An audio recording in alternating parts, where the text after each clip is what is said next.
सुख समृद्ध विज्ञान चैनल में हमारे सभी सुधी दर्शकों का मैं सुशील कुमार शर्मा हार्दिक स्वागत करता हूं। हरिओम।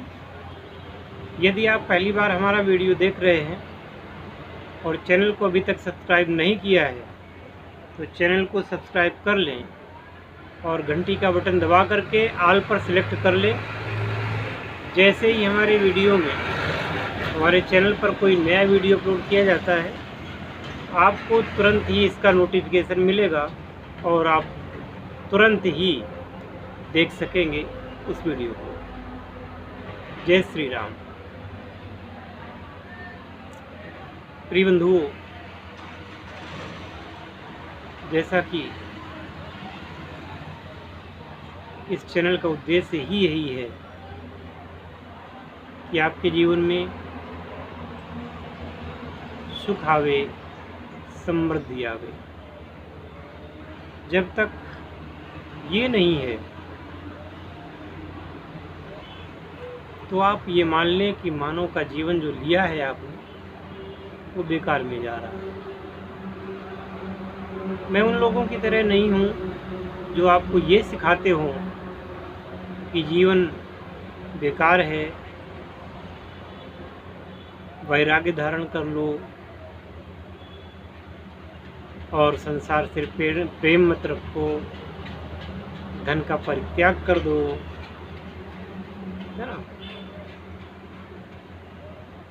इस प्रकार की दकनियानूसी बातों को मैं कभी न पसंद करता था न कभी पसंद करूँगा। जो लोग त्याग की शिक्षा देते हैं वो लोग कितने त्याग करते हैं। आप कहेंगे कि श्रीमद् भागवत में कहा गया त्याग करो, दान दो, दान से और लोग सुधरेगा। अरे पहले ये लोग तो सुधार लो, जब ये लोग सुधरेगा तब परलोक की बात करना। और जो लोग दान ले रहे हैं वो लोग कितना इस चीज़ का पालन करते हैं। दान दाता वो खस्ता हाल जीवन जिंदगी गुजर कर रहा है और जो दान लेने वाला है वो हवाई जहाज की यात्रा कर रहा है।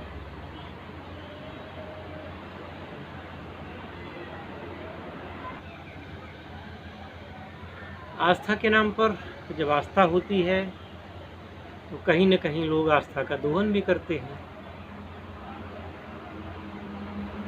मैं चाहता हूं कि ऐसा न हो। मैं ये चाहता हूं कि अगर आपकी आस्था प्रभु में है और सच्ची है तो सच्ची होनी भी चाहिए, तो आपको भी सुखी जीवन जीने का अधिकार है। आपको भी संकटों से मुक्ति का अधिकार है। आपको भी कठिनाइयों से उबरने का अधिकार है। समस्या की मूल जड़ पर प्रहार नहीं किया जाएगा। समस्या की मूल जड़ तक नहीं जाया जाएगा कि ये समस्या अगर है तो क्यों है। बस उल्टा सिखाया जाएगा। जब उल्टा सिखाया जाएगा तो परिणाम सीधा कैसा आएगा।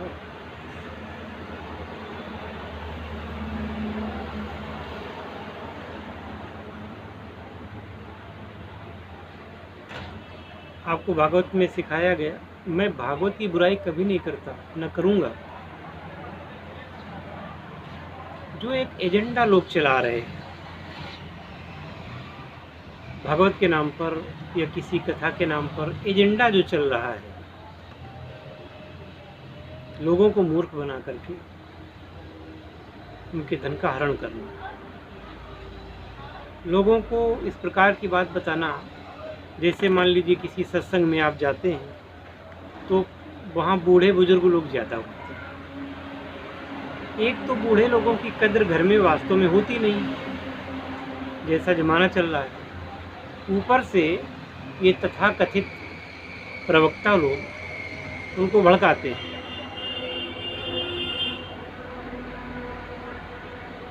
अब चूंकि वो वृद्ध व्यक्ति घर से प्रताड़ित है, अपने बहू से, अपने बेटे से, उनसे संतुष्ट नहीं है। ऊपर से ये अफीम उनको खिला दी गई कि बहू और बेटे ये सब बेकार हैं, बहू हमेशा खराब होती है या सास हमेशा खराब होती है और एकमात्र भजन ही सहारा है, भजन के बिना कुछ नहीं है, जो भी धन हो वो दान कर दो, फिर जब तुम मर के जाओगे तो वहाँ पे स्वर्ग में तुमको सुख मिलेगा।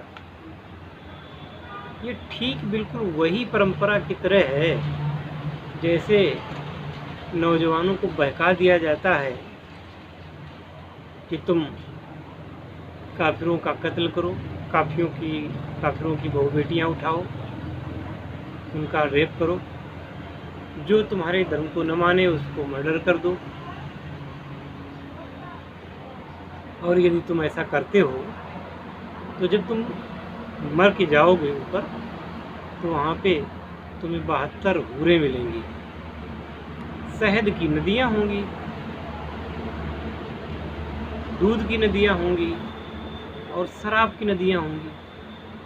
तो अब शराब की नदियाँ जब वहाँ होंगी, मेवे के पेड़ होंगे।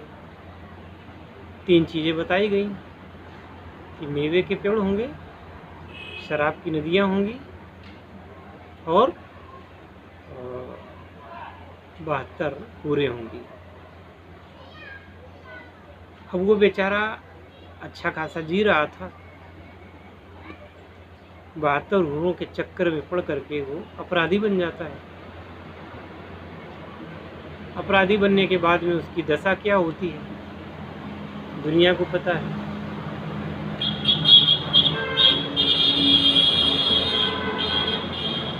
या तो वो पुलिस की गोली से मरता है, सेना की गोली से मरता है, या जेल में जाता है, फांसी होती है, सजा होती है। तो जीते जीते उसको नर्क दे दिया तुम लोगों ने, उसको बरगला करके कि 72 हूरें ऊपर मिलेंगी, उसको बरगला दिया गया। और यहाँ पर उनके धन का उपभोग कर रहे हैं, उनकी उस जो सिखाया उन्होंने वो तो चला गया अपने आप को शहीद कहलाने के लिए कि अगर मर भी गया तो 72 हूरें मिलेंगी। यहाँ उन लोगों ने उनके घर की बहू बेटियों को हथिया लिया और वो इसी में खुश है कि मैं मर भी जाऊंगा तो 72 हूरें मिलेंगी। इसी प्रकार से हिंदुओं में भी सब कुछ यहीं दान कर दो, सब कुछ यहीं दे दो, मर के जाओगे तो वहाँ पर आपको स्वर्ग मिलेगा। स्वर्ग में क्या मिलेगा? स्वर्ग में वही सब मिलेगा जो लगभग वहाँ मिलेगा। तो ऐसी बातों से अपने आप को अलग रखें, पैसा कमाने के चक्कर में पड़े,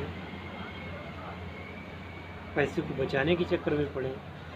और याद रखें कि जो व्यक्ति यहाँ सुख नहीं भोग सकता तो मरने के बाद में वहाँ क्या सुख भोगेगा। इसलिए हम ख्वाब तो ऊंचे देखें, ख्वाब तो हम ऊपर के देखें, आसमान के, लेकिन हमारे पैर तो धरती पर टिके होने चाहिए। हो सकता है कि मेरी ये बातें कड़वी लगे, लगने वाली बात ही है, लेकिन सच को, सांच को आँच नहीं। हम उनकी बुराई करते हैं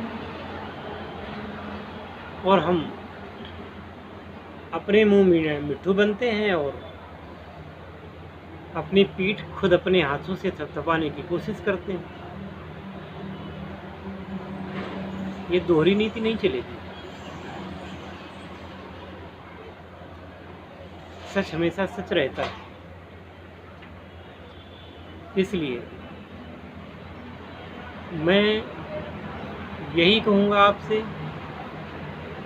कि आप गृहस्थ में हैं, गृहस्थ में रहें और एडजस्टमेंट बैठाना सीखें। लड़ाई भिड़ाई घर में ही होती है, सबकी होती है, उनको दरकिनार करके और आस्था प्रभु से रखें। अगर प्रभु से आस्था रखेंगे और उन्हीं को अपना सर्वस्व सौंपें, ना कि किसी और को, इससे इहलोक में तो आप सुख को प्राप्त करेंगे ही और लोक में भी आपको सुख मिलेगा।